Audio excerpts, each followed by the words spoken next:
Good morning, everyone. Can everyone hear me?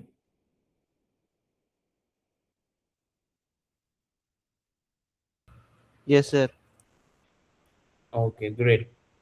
So, this is Chirag. I'll be taking your session today for GitHub Master Class at TRL FutureX. And okay, are you guys able to see my screen?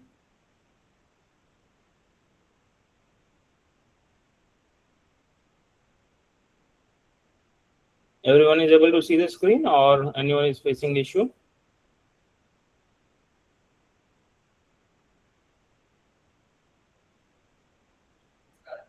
Okay.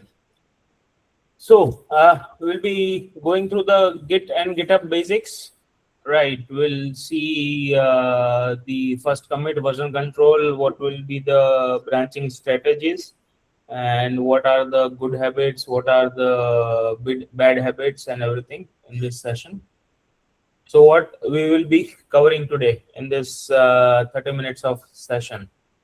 Right. So, first we'll be covering the mental model, what is Git and how it works, how it thinks, and everything inside the Git. Then we'll be covering how you make the commits, what are the good commit messages, how you push your code. Then we'll see the good branching strategy, right? How you do the good branching in the Git, how you do the feature branch, how you do the staging, development, and everything, right? And then at the end, we'll be covering the good and bad practices of the Git and GitHub, right? So let's start with the basic first. Why the version control exists, first of all. Before Git, there was no way to share your code between your team. There was no way to track who has changed, when, what, why, those kind of issues, right? Then two people were editing the same code, same file at the same time, and one get overwritten by the another one. That was the major problem, right? And another major problem is it was working yesterday, it is not working today, or maybe yesterday's work which has been done that has gone away because of someone overwritten the particular work, right? With Git, what you can solve is one project with full timeline of every change, the full history of every commit, every change you have made, right? Then many people can work parallelly without losing the work of each other, or without overriding the work of each other at the same time. And also that gives you control to rewind and uh, past go past to any state which is there, right? So this is what Git gives you. Now let's understand what is the difference between Git and GitHub. So Git is a tool, right? A tool on your computer that tracks changes of files, that runs offline in the terminal, and create the version history. While GitHub is a website that hosts your Git projects online, adds collaboration, pull requests, review issues, CI, and everything, right? That CI is the continuous integration and continuous development, CI/CD, right? So Git is the tool, while GitHub is a platform. So similar to GitHub, there may be many other platform like GitLab. There is an open source community edition as well for GitLab. So GitLab is also one of the the tool which sorry is one of the platform which can host your Git project, right? Then there are some tools available from Jira, artisans that can also do the same thing for you, that call Bitbucket, right? So Git is the concept, while the GitHub and the Bitbucket and the GitLab and everything, they are the popular implementation of Git, right? So this is the difference between Git and GitHub. Now let's understand how the code flows, right? So you have your working directory, right? You have your working directory where files you are editing right now. Then you use the command called Git Add that will stage the files on your local repository or local file structure only, right? Still nothing is pushed to the remote GitHub or a shared copy where team can pull. It is just the stage area. So where you changes are picked from the next, it will show you the difference between what was in past and what you are pushing now. That is your stage area. Then you do a git commit. So when you do the git commit, that is committed to your local history or a local repository in your local branch, right? That is still your local copy, which is differ from the remote copy that is in the GitHub, right? GitHub or a Bitbucket or any tool you are using. So that is the local copy. Then you do the git push. So once you do the git push, right, that goes to your remote, and everyone in your team will be able to take pull from that branch or pull from that code in whatever the branch it has been merged. Right. So this were the overall basics of the mental model, how Git works, what is Git, what is the difference between Git and GitHub. Right. So everyone is good till here.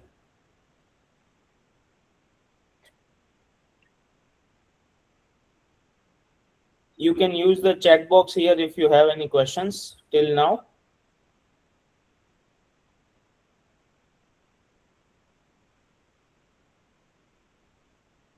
Okay, I assume everyone is good. Okay, now we'll set up the Git. So let's go to the terminal. Right. Uh, okay. So I'll go to projects folder and I'll create a folder. Let's say I create a GitHub demo. Everyone is able to see the terminal properly, or should I zoom in more?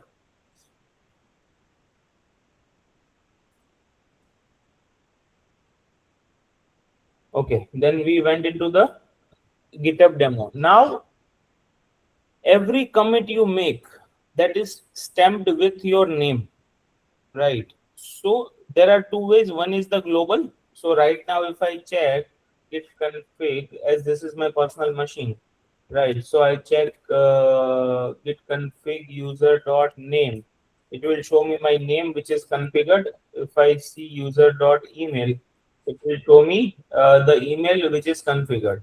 Now, if I do git config list, it will show me all the config. So credential helper is set up, default branch is set up, and the username and email that has been set up, that will show me this one.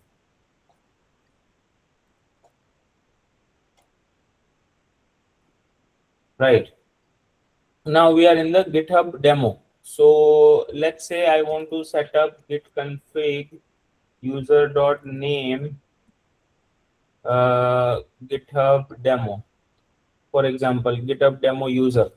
So any commit I will make in this, okay, this is not a repository yet, right? So it will not let me set up, but I can still do the global setup. So git config global user.name and whatever the name I set up here. So currently my name is Chirag Techrays Labs. I change it to Chirag Unadkat.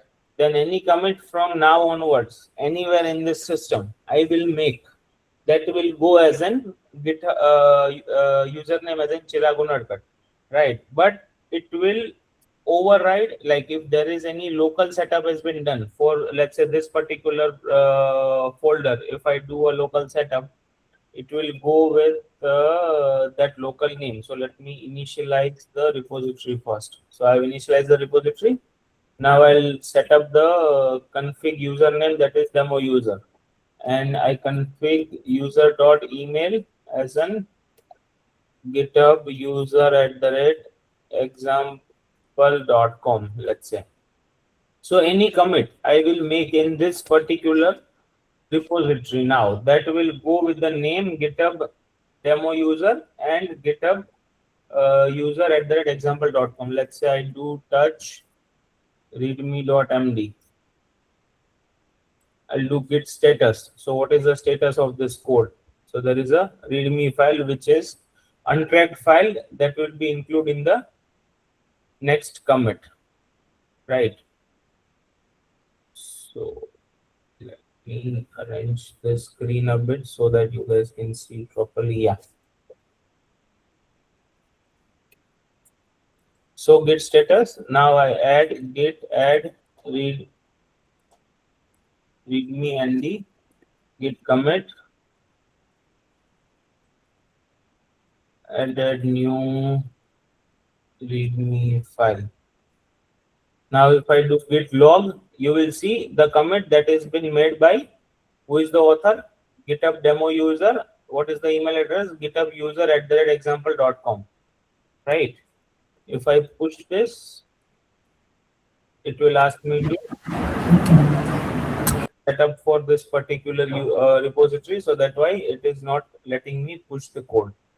But that's fine. So this, what we have covered here is tell Git who you are. So we have told Git that who we are. Now over here, see the flag that is dash dash global. This applies to all your project on this computer, right? So if I have used global, I over here I have not used global, but if I would have used global, that would have gone as an global for all the projects in this particular machine and not just this particular folder. Now let's start the repository. So this we have already covered, make directory, cd to project, and then git init. So this we have already covered, right? Another way is we clone the repository from GitHub. So let's see this. Let's go and create a repository. So I'll go back from this. I'll go and create a repository called GitHub Demo Master Class, right? And I add the readme file here so that the repository is not empty. Now I have two ways. I can do the HTTPS cloning or I can do SSH cloning. As I already have this GitHub account connected to this particular local repository, so I'll be doing the SSH cloning. If you don't have that connected, then you can follow the steps. GitHub add SSH key. I'll be putting this link in your chat here so that you can copy, and this will be also available in the transcript of the meeting later on, which will be emailed to all of the people who have joined. So you have steps here for Windows, you have steps here for Linux. Based on whatever the machine you are using or MacBook, you can follow the steps here. That will connect your this GitHub account to your local machine. Now as my local machine is already connected, so I'll be using this git clone. This will clone the repository, and if I see GitHub demo master class, so I already have this. Now you see the repository which I have created, that is having the commit on my name, that is Chirag Techrays Labs. Now if I change git config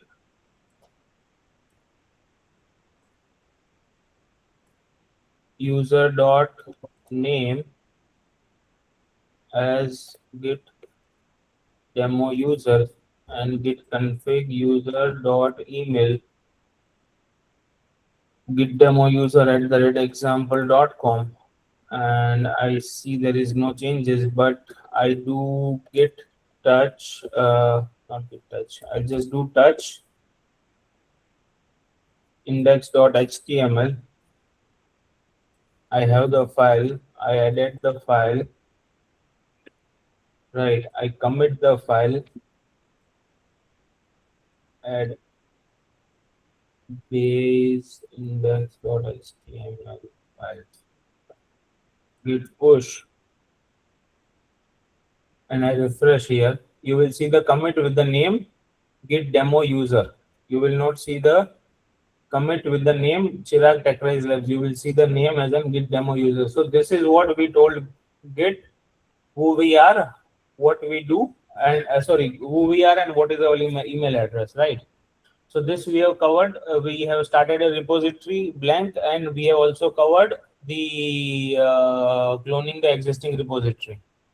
We have also covered the Git status. We have also covered the how to add and how to write a commit message, right? And how to push. And the next is anatomy of a commit message. So the commit message you write, there is an anatomy of it. First line is a subject line, that is imperative mode. It should be less than 50, less than or equal to 50 characters. So anything that goes above 50 character,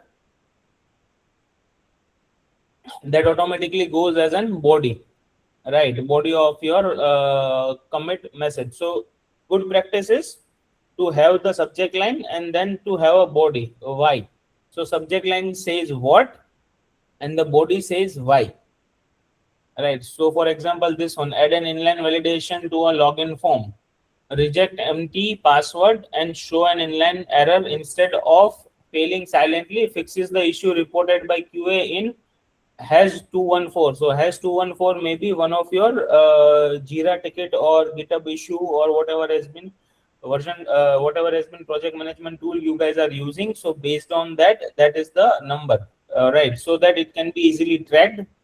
What was the issue reported, when it was reported, by whom it was reported, who has fixed it, when it was fixed, and how it has been fixed. So this everything gives you a clear understanding of the commit message. Now we'll see how to write a proper commit message. So don't just write fix, don't just write stuff, don't just write ASDF, right? Don't just write change, then change back. Don't just put the dump emojis or all caps shouting in your commit messages. Don't leave the default update file.js. So default messages would be like update file.js and so on and so forth. So don't use them, right? Better messages would be say what and why. So fix time zone bug in invoices. Use the imperative add, fix, remove. So if you see the commits I have done, that is, this was the default commit that came from GitHub that says initial commit. But when I added the file, I wrote a message as an git bash, git base index file added. Now let's say I want to do git commit I'm fixing something. So fix the issue with time zone, right? Allow empty. As I'm just I'm not making any changes, so I'm using the flag allow empty. That will allow you to push the empty messages as well, empty git empty commit as well, which will not have any file changes, right? So this says fix the file, fix the issue with the time zone, right? So this way it will be naturally visible what has been done, why it has been done, and everything, right? Then let's see do and don'ts of a size and frequency. So now why this matters, let's say you are working on a bigger module that is to add a entire new feature, right? You worked on it for let's say 5 days and you do a single commit of that, there will be more than 100 files. It is not feasible or logically possible for anyone to review that 100 files in a single commit. But if you have divided that into a chunks, like once you have done the base setup of your files, you write one commit, a base setup done. You have implemented controller, you add that controller file, you add the commit that controller has been implemented. Then you again make a commit of something that let's say model has been implemented, view has been implemented, business logic has been implemented. then you found a bug, you fix it. So you write a commit as a fix. This issue has been fixed at this file, and this was the reason. So those small commits even in your local repository or local branch, that will make sense to review when you raise a PR from one branch to another branch, right? So your commits should be as small as possible. The commit should be often. Best practice is to have at least 10 to 12 commits a day, right? Not one commit for day one commit, not day two commit, not day three commit.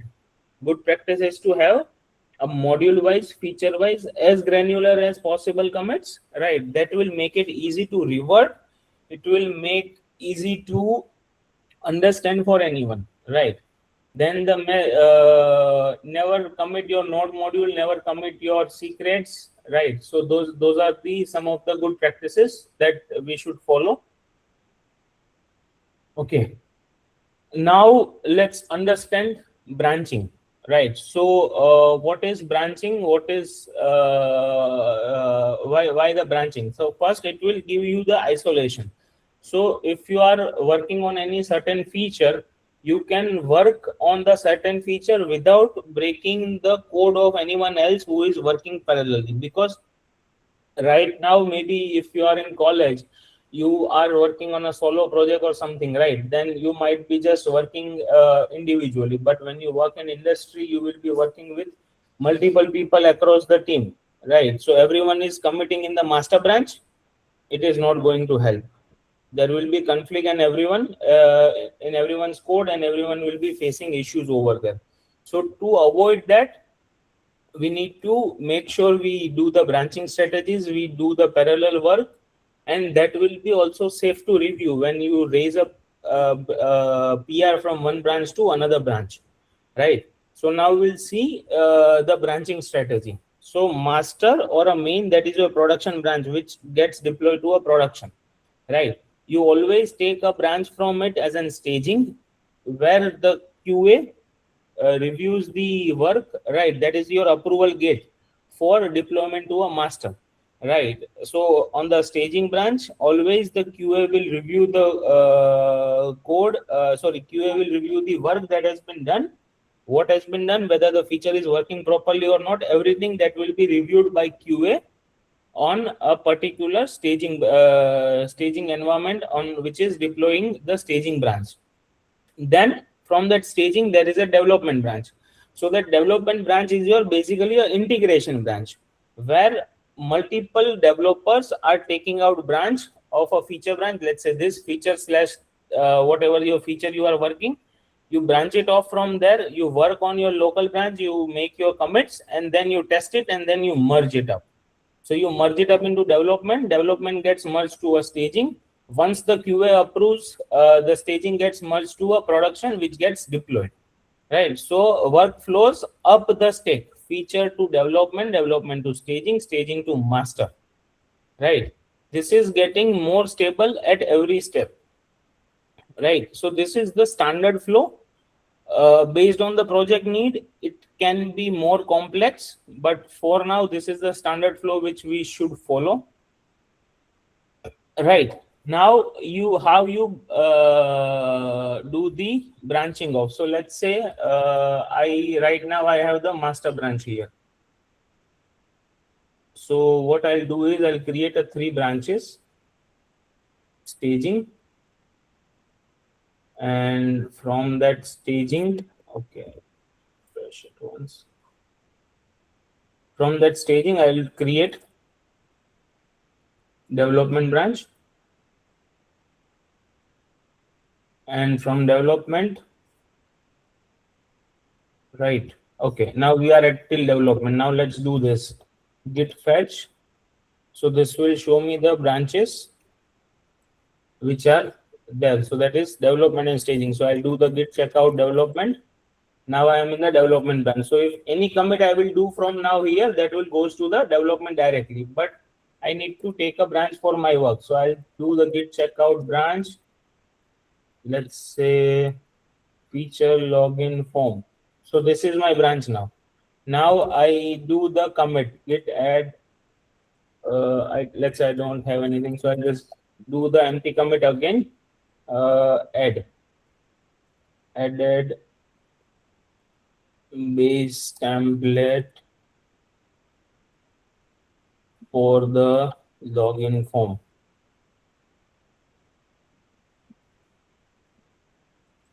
Okay, now you see it shows me the fatal error. The current branch feature login form does not have the upstream branch. So any branch you have locally, that will have your upstream branch. Upstream branch is something which is being used to track on a Git or GitHub, which is there on the remote. Now I push the upstream branch. So if I go and refresh, you see my branch here, the login feature login from now. Right. So this is how we push our upstream branch. We commit and publish our work. Now feature ships when the staging approves it. So let's say this commit has been approved. So I'll go and it is done from my side. So I'll go and raise a PR for development. I'll create a PR. Right. I'll review the PR and I'll be able to merge the PR. I'll go a little faster now because our time is about to up and I want you guys to give you the QA session as well. That is question and answers. So now we raise a branch from, we raise a PR from development to staging.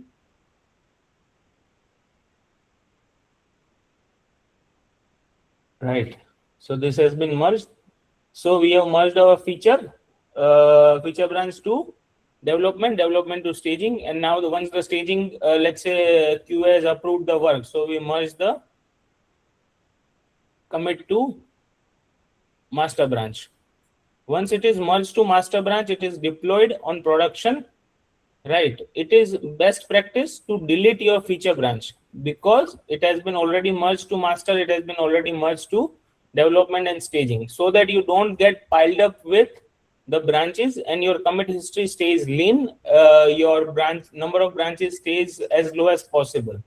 Right, that will keep your repository size also slower because every branch you take out, that creates a object in the Git and that will have their own snapshot of that particular branch.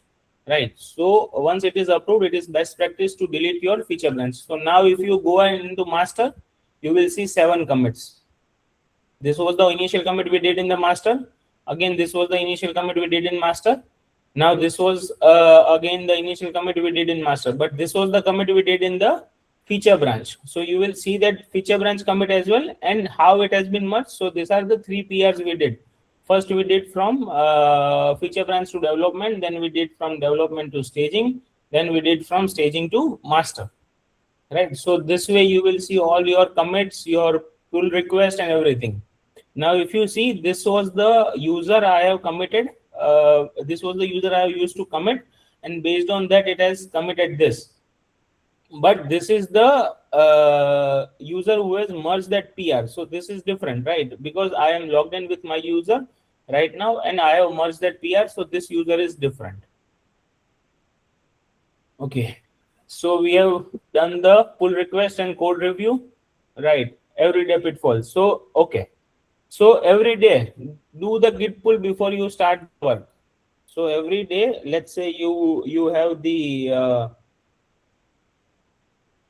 feature branch login feature branch says login form implementation, right? Every day you do Git pull from your upstream branch, that is your development branch, because there may be chances that other developers have pushed some feature, some code, which might cause conflict later on. So you are working for, let's say, 1 week and you are trying to merge it at the end of the 1 week in the development, there are high chances that there will be conflicts, right? So to resolve that, best practice is to have a Git pull origin development every day in your local branch, so that every day you go and resolve those conflicts if there is any, so that at the end of the day when you are actually trying to release that feature, you don't end up with the multiple conflict.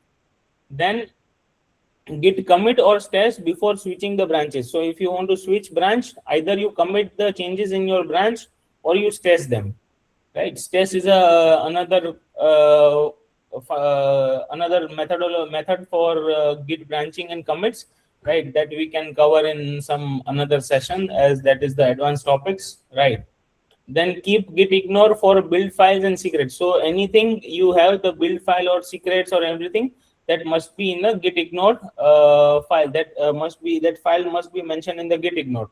So once you mention something in the git ignore, that file is ignored and git will never track that file, right? Always merge development into your branch often. So that's what I said, every day take a pull. Okay, so this is the cheat sheet. Git status, that will show you what has changed. Git add dot, that will stage all the changes. Git commit m, that will save the snapshot, that is basically commit. Git log online, that will basically show you the browser history, right? That will allow you to browse the history, right? Then git checkout dash bx, that is to create and switch to branch. Git pull, that is fetch and merge from the remote. Git push, that is to send commits to GitHub. And git diff, that is to unstage the changes. So I guess, yeah, we have covered all the topics. Now stages to you guys. I will take 5 questions.